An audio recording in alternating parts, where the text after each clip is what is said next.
السلام عليكم المتتبعين ديالي، كي دايرين؟ لاباس عليكم؟ صحيحه لاباس؟ كنتمنى يا ربي تكونوا على خير وبخير. سمحوا لي تعطلت عليكم بزاف، شحال هادي ما درتش فيديو، كانت عندي شي ظروف عائليه. المهم دابا الحمد لله نقدروا نكملوا طريقنا. اليوم غادي نقدم لكم كراتان اللي كيجي بنين وسهل في نفس الوقت، وما غنحتاجوش فيه مقادير كتار. المكون الاساسي هو البطاطا، انا هنا سلقتها تقريبا كيلو ديال البطاطا. غنحتاجو معاه كفته، والمقادير ديالو غنحتاجو البصله وحده كبيره محكوكه رقيقه، غنحتاجو لقامه، عندنا الكمون، عندنا الكمون، الابزار، الملحه والتحميره.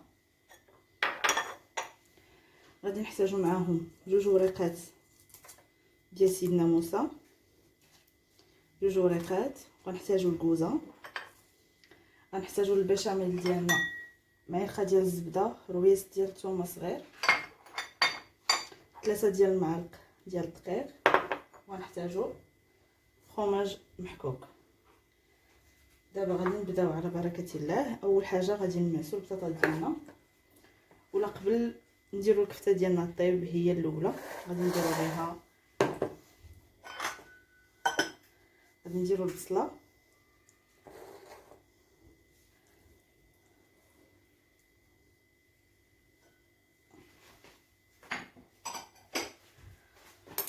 وراها غادي نديرو القامه ديالنا، الكمون والابزار والتحميره والملحه كلهم على فوا.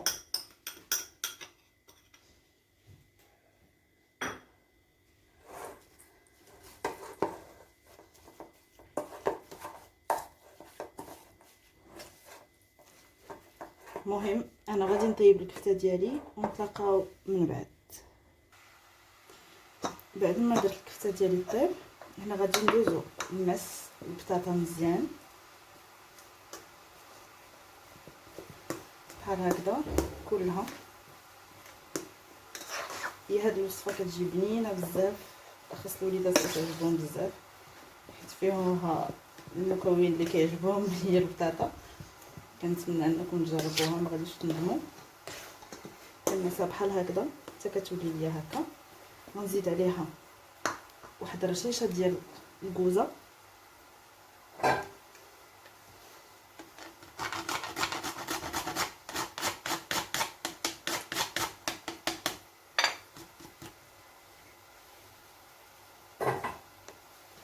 انا ديجا سلقاها بالملحه، ما غندير ليها لا ملحه لا والو. نقدر نذوقها كتمسوسه، هي هذيك. نقدروا نزيدوا معاها واحد معلقه صغيره ديال زيت البلديه،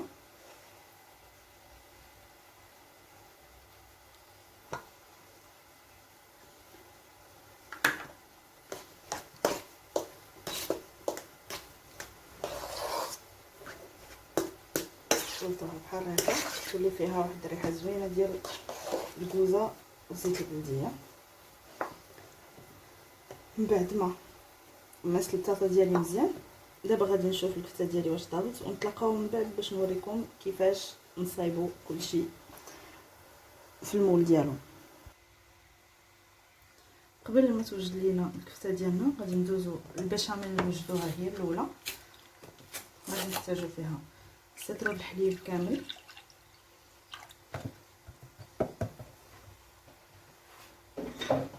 سطر الحليب.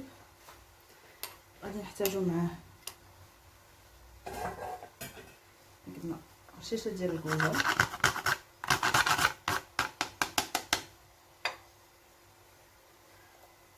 وانا بغيت البشاميل ديالي تجي منسمه شويه، غادي ندير ليها نص دريس ديال الثومه،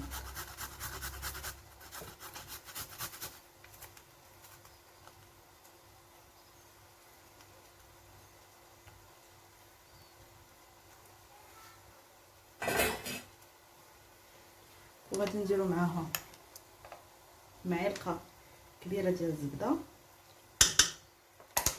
غادي نزيدو معاها شويه الملحه وشويه ديال البزار، شويه د الملحه،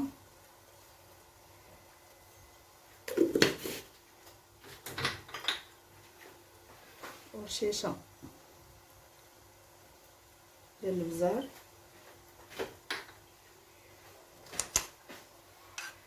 غادي نخلطوها وغادي نديرها فوق العافيه باش تذوب ليا الزبده. وانا غادي نوريكم اليوم طريقه جديده ديال البيشاميل اللي كتستعمل في لا كويزين فرونسيز. نورمالمون هي كنخلطوا الزبده مع الطحين وكنخليوهم يطيبوا مزيان وكنزيدوا عليهم الحليب.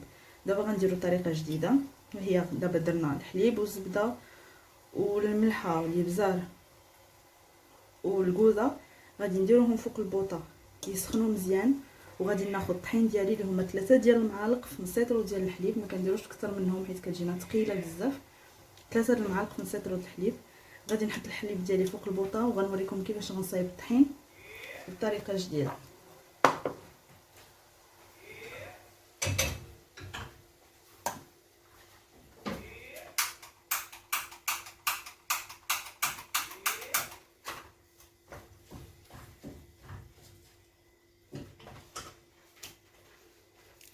بعد ما خليت الحليب ديالي كيسخن، غادي ناخذ زيت الروميه، غادي نكبها على الطحين حتى يولي ليا بحال لاصوص، بحال هكذا كما كتشوفوا.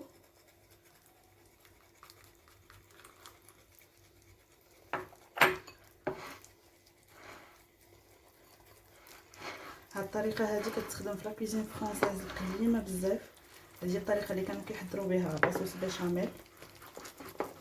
اليوم نتوما عارفين لا كويزين فرونسيز شحال زوينه، انا بعدا من المعجبين ديال لا كويزين فرونسيز. ها هو حتى كيولي الطحين ديالنا بحال هكذا، وكنخليوه حتى كيسخن لينا الحليب ديالنا، وكنديروا عليه الطحين وكنبقاو نخلطو حتى كتوجد لينا لاصوص ديالنا. انا غادي نشوف الكفته ديالي واش وجدات، نتسنى الحليب يسخن ونتلاقاو من بعد. دابا قبل ما البشاميل ديالي توجد، غادي ناخذ المول اللي غادي ندير فيه الكراطان. غادي ناخذ شويه الزبده باش ندهنو،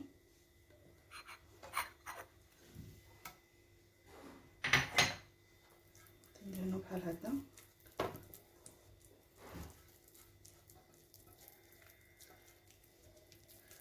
غندير واحد الكونتيتي البوغ اللي مزيانه باش حتى داك البطاطا ديالنا كتنسم وما كتجيش باسله.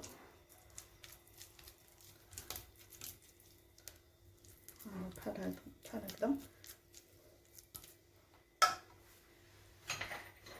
دابا غادي ندوز ندير الطبقه ديالي الاولى ديال البطاطا بعد ما الكفته ديالي وجدات. البطاطا غادي نقسمها على جوج، يعني النص الاول غادي نديرو لتحت والنص الفوق النص الاخر غادي نديرو الفوق.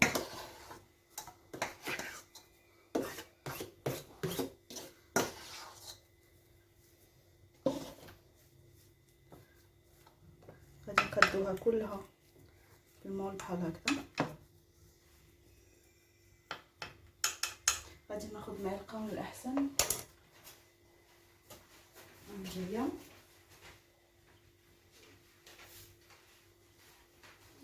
ناخذ معلقه كبيره، غادي نصايب بها البطاطا ديالي بحال هذا الشكل هذا.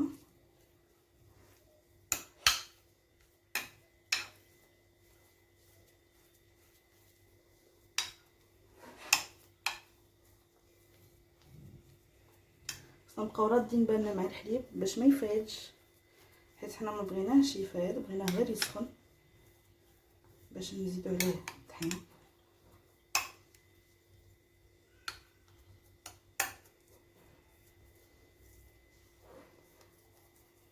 هاهي هنا بدلنا الطبقه الاولى ديال البطاطا، غادي نديرو ليها الكفته. ولكن قبل انا غادي نشوف البشاميل ديالي واش وجدات ونكملوا التحضير. هاهي هنا البشاميل ديالي وجدات، كتجي على هذا الشكل هذا. ها هي غادي نحطها على جنب وغادي نكمل التحضير ديالي. دابا غادي نزيدو الكفته بالبطاطا اللي درنا.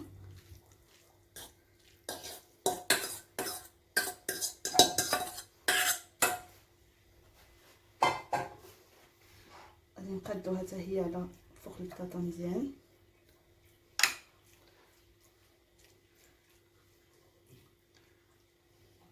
غادي نحيدو ورق سيدنا موسى ديالنا.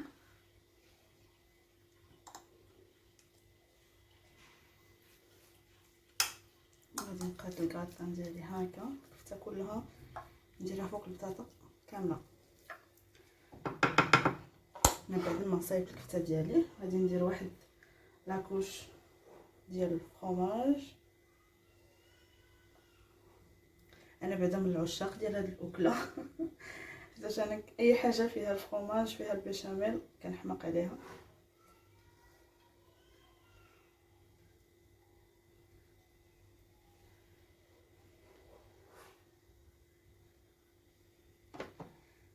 هكا بعد ما درت واحد لاكوش ديال الفرomاج غادي ندير النص ديالي الثاني ديال البطاطا اللي خلينا قبيله.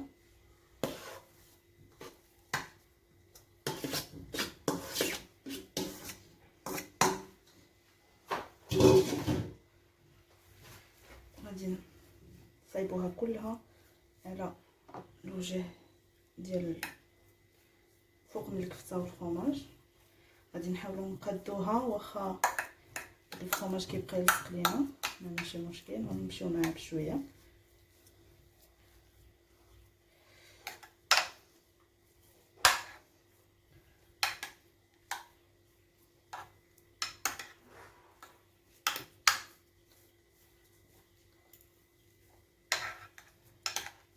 نغطيو كاع داك الكفته ما كنخليو حتى شي حاجه باينه فيها.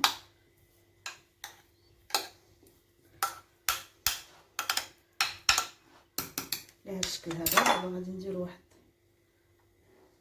قش اخرى ديال الفرomاج. انا خدمت انا بفرomاج موتزاريلا، نتوما تقدروا تخدموا باي فرomاج عندكم، اي فرomاج بغيتو. انا كيعجبني لو غو ديالو في لي كاطان كيجي زوين. طيب بحال هكا. وغادي نديرو لا بيشاميل ديالنا.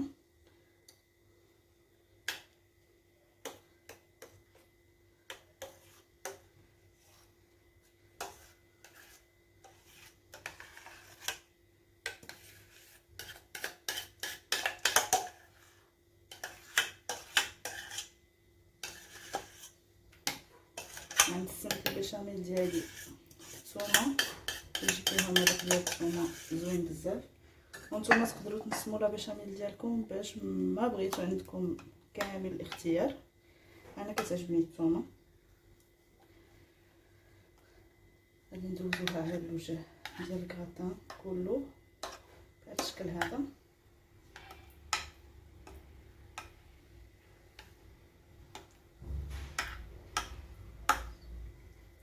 نتمنى انني بعد هاد الغيبه درت لكم شي حاجه مفيده، وباقي ان شاء الله غادي نديرو بزاف ديال الحوايج اللي غيعجبوكم.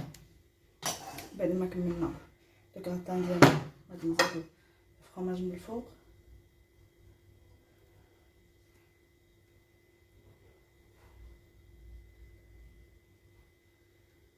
وغادي ندخلو الفران. انا ديجا شعلتو كيسخن. بعد ما يسخن لكم مزيان، انا عندي الفران ديال الغاز يعني ما كنعرفش الدرجه ديالو شحال. انا كنسخنو مزيان، كنشعلو قبل بشي 10 دقائق هكاك باش كيسخن مزيان.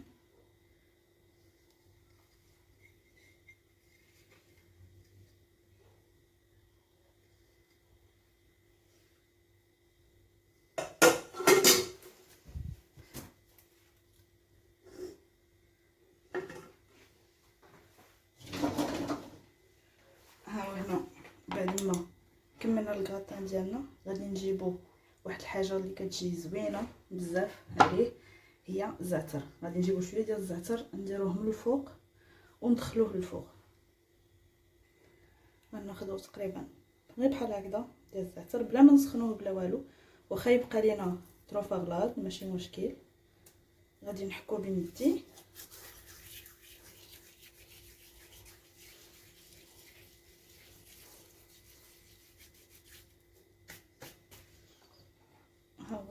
الشكل النهائي ديال الكراتان ديالي. دابا غادي ندخلو يطيب ونتلاقاو من بعد باش نوريكم الشكل النهائي ديالو.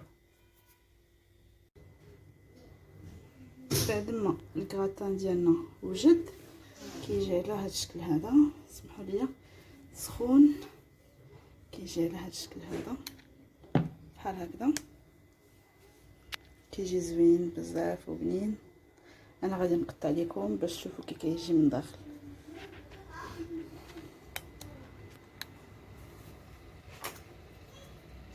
بسم الله.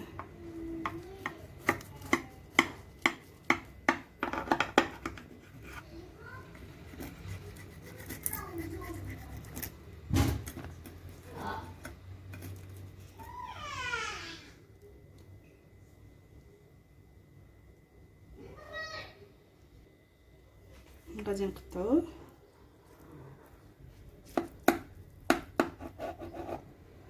الاحسن انكم تسناو عليه حتى شويه يبرد عاد تقطعوه باش ما كيلصقش لكم. المهم انا غادي هذا غير باش نوريكم كيفاش كيجي.